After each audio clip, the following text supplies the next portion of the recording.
Now today I am going to teach you months and season.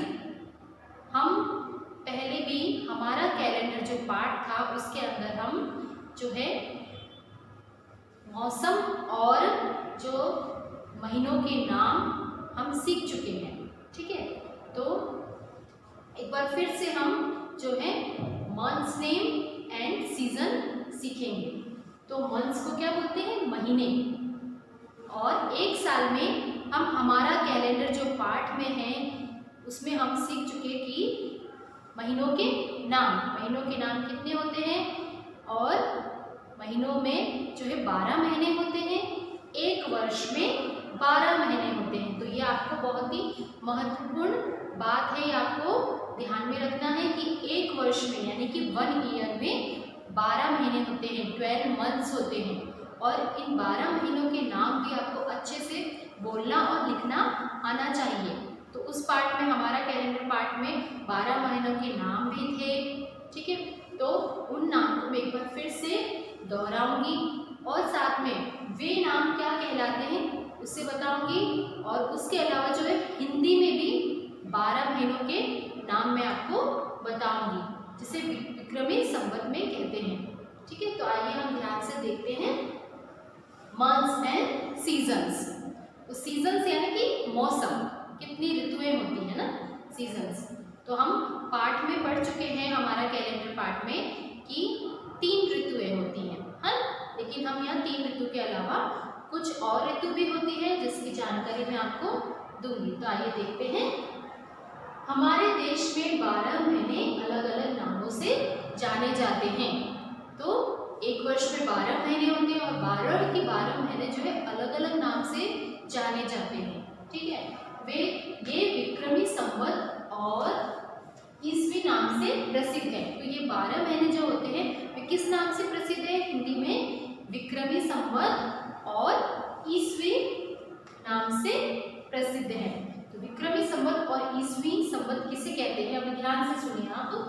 ईस्वी किसे कहते हैं? ये 12 महीने हैं।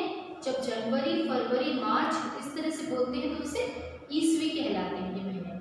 ठीक है, और विक्रमी संवत में ये जो है शुद्ध हिंदी में ये महीनों के नाम हैं। तो आइए हम देखते हैं पहले ईस्वी के नाम।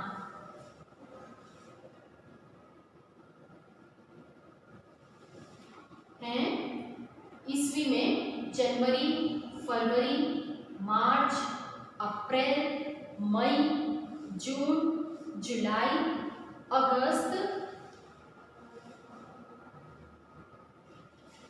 सितंबर, अक्टूबर, नवंबर, दिसंबर। तो इस तरह से और यह नाम लिखे होते हैं, जाने जाते हैं। तो आपको जो है इन जो महीनों के नाम में कहाँ पर मात्राएं आती हैं, किस तरह की मात्राएं, बड़ी की, छोटी की, ऊ की, बड़े ऊ की, है ना, और उसके ऊपर जो है बिंदु होती है, वो सब आपको अच्छे से लिखना आना चाहिए। ठीक है, और बोलना भी आना चाहिए। तो एक बार मैं फिर से रिपीट करूंगी। यहाँ पर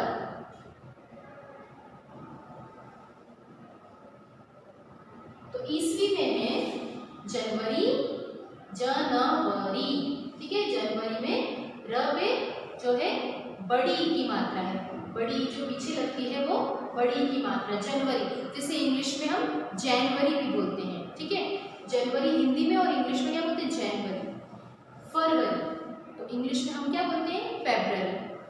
फरवरी हिंदी में होता है और इंग्लिश में फेब्रुअरी होता है। मार्च तो मार्च को इंग्लिश में मार्च ही बोलते हैं। अप्रैल को अप्रैल बोलते हैं, ओके, इंग्लिश में। मई को मई बोलते हैं ना इंग्लिश में। जून हिंदी में है और इंग्लिश में भी हम जून बोलते हैं। ठीक है, जुलाई तो इंग्लिश में भी हम जुलाई बोलते हैं। अगस्त इंग्लिश में। सितंबर तो सितंबर बोलते हैं हम इंग्लिश में और हिंदी में सितंबर। तो ये जो बिंदु होती है वो की बिंदु जो है, तो त पे जो है म का साउंड आता है, सितंबर। तो ये बिंदु लगाना बहुत ही आवश्यक है। और स पे छोटी की मात्रा है, तो सितंबर। अभी है अक्टूबर। कुछ इस तरह से प्रोनाउंसिएशन करते हैं कि अक्टूबर।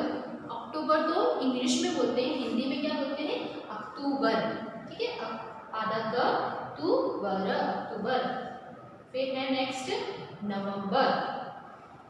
नवंबर, उसके बाद व पे जो है बिंदु है तो वो भी व के साथ म का उच्चारण आता है, इसलिए नवंबर। फिर सबसे अंत का महीना है दिसंबर। तो आपको बच्चों इसके साथ साथ यह भी ध्यान में होना चाहिए कि कौन से महीने के बाद कौन सा महीना आता है और किस महीने के पहले कौन सा महीना आता है, यह बात आपको ध्यान होनी चाहिए। ठीक है, तो अगर आपसे पूछा जाए कि फरवरी से पहले कौन सा महीना आता है तो आपको ध्यान होना चाहिए कि जनवरी।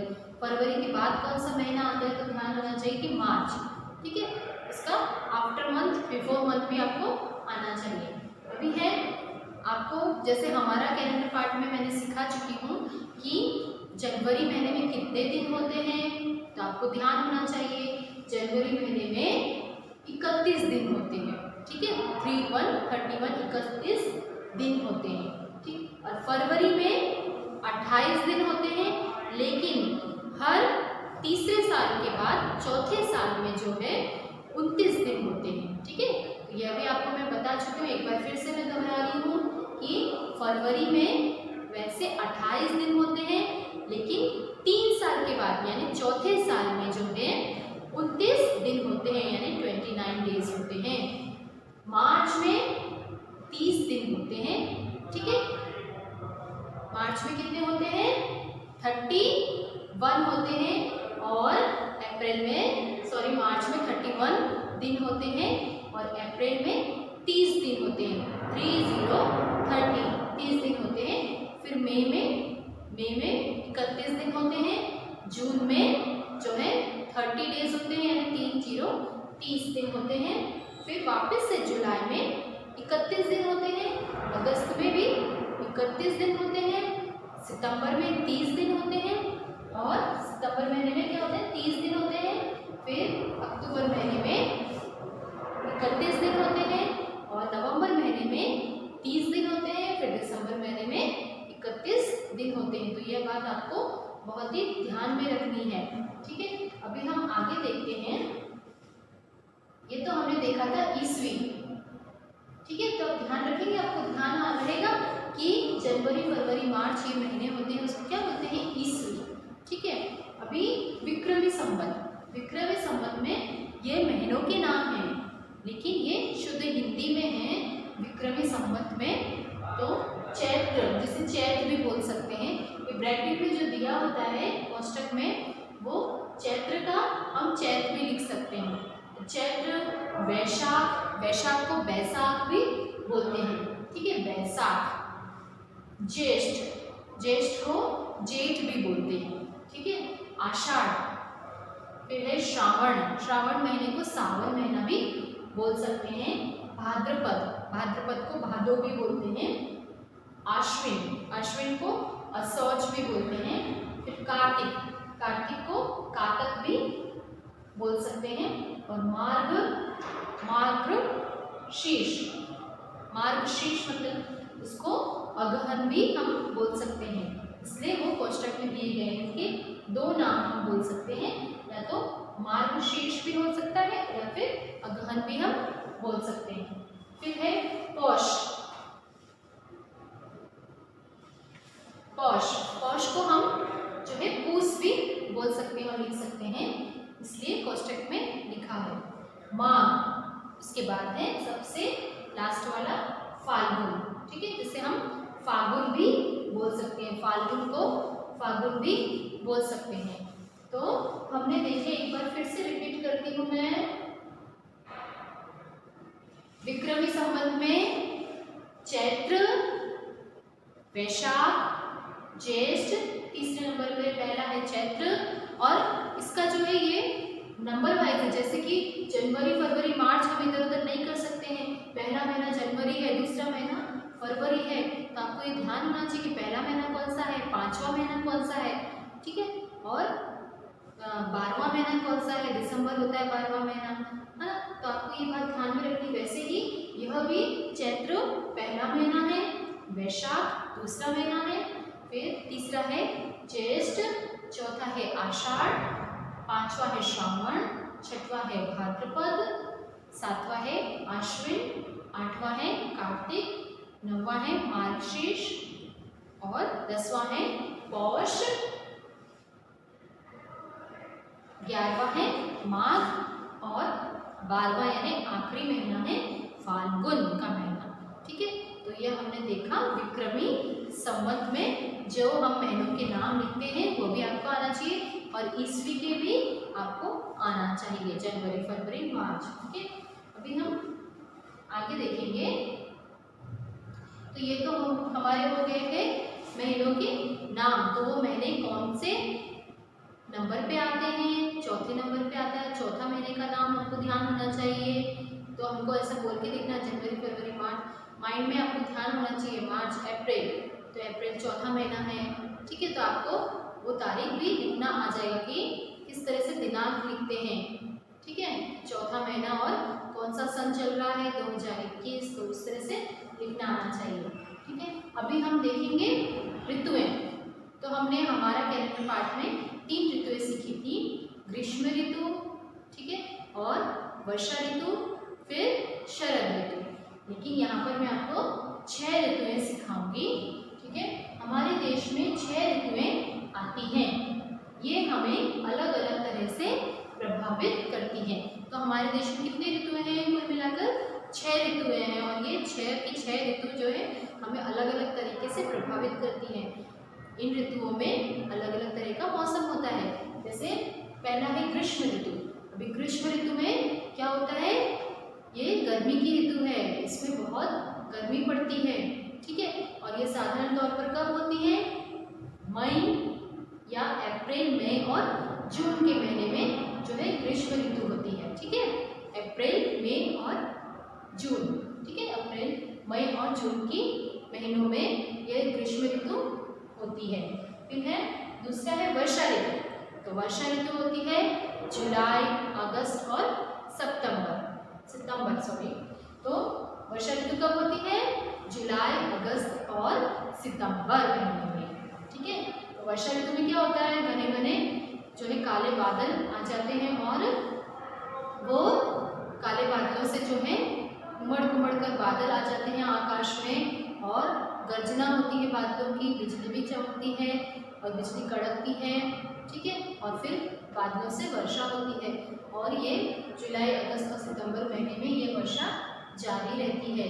ठीक है, तो वर्षा ऋतु में और हम जब वर्षा ऋतु होने के साथ साथ जब हल्की सी धूप भी निकलती है तो हम क्या देखते हैं, वहाँ पर आसमान में हमें जो है रेनबो नज़र आता है, रेनबो। ठीक है, तो जब हल्की सी धूप भी होती है और हल्की वर्षा भी होती है तो हमें वर्षा ऋतु में रेनबो भी नज़र आता है। इंद्रधनुष जिसे हिंदी में बोलते हैं, रेनबो को क्या बोलते हैं, इंद्रधनुष।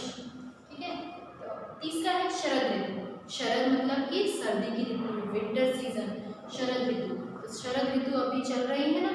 ठीक है, तो ये शरद ऋतु कब होती है, नवंबर, दिसंबर, जनवरी और फरवरी में। ठीक है, फरवरी में शरद ऋतु का अंत होने वाला रहता है, हल्की सी ठंड पड़ती है। तो नवंबर, दिसंबर और जनवरी, ठीक है, और फरवरी में शरद ऋतु होती है। ठीक है, अभी है हेमंत।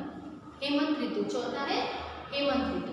तो हेमंत कब होती है, जब फरवरी के महीने और मार्च में अभी हल्की सी हवाएं चलती हैं और क्या होता है, पतझड़ का मौसम आ जाता है। पत्ते जो हैं पीले होकर जो है खिलने लगते हैं, झड़ने लगते हैं। ठीक है, इस ऋतु में तो हेमंत ऋतु। और ये पांचवा है शिशिर। शिशिर ऋतु में भी ऐसा ही होता है कि सारे पत्ते झड़कर जो है, पेड़ों से पत्ते झड़कर और सब कुछ जो है हरियाली जो रहती है वो सूख कर जो है पीले पड़ जाते हैं, पत्ते सूख कर पूरी तरह से गिर जाते हैं और फिर नई कोपलें आना की शुरुआत होने लगती है। फिर क्या, कौन सा ऋतु आती है, छठवा वसंत ऋतु। तो वसंत ऋतु आती है जिसमें कि वह फूल खिलते हैं, हरी कोपलें आती तो वसंत ऋतु आती है तब। ठीक है, तो हमने सीखा कौन कौन सी ऋतुएं होती है। 6, पहला है ग्रीष्म, दूसरा है वर्षा, तीसरा है शरद ऋतु, चौथा है हेमंत ऋतु, पांचवा है शिशिर, छठवां है वसंत। ठीक है, तो आपको समझ में आ गया होगा कि months name and seasons name आपको हिंदी में, ईस्वी में और विक्रमी संवत में आपको लिखने हैं और लर्न करने हैं अपनी होमवर्क नोटबुक में। साथ ही जो है 6 ऋतुओं के नाम भी आपको लिखने हैं और याद करने हैं। Thank you.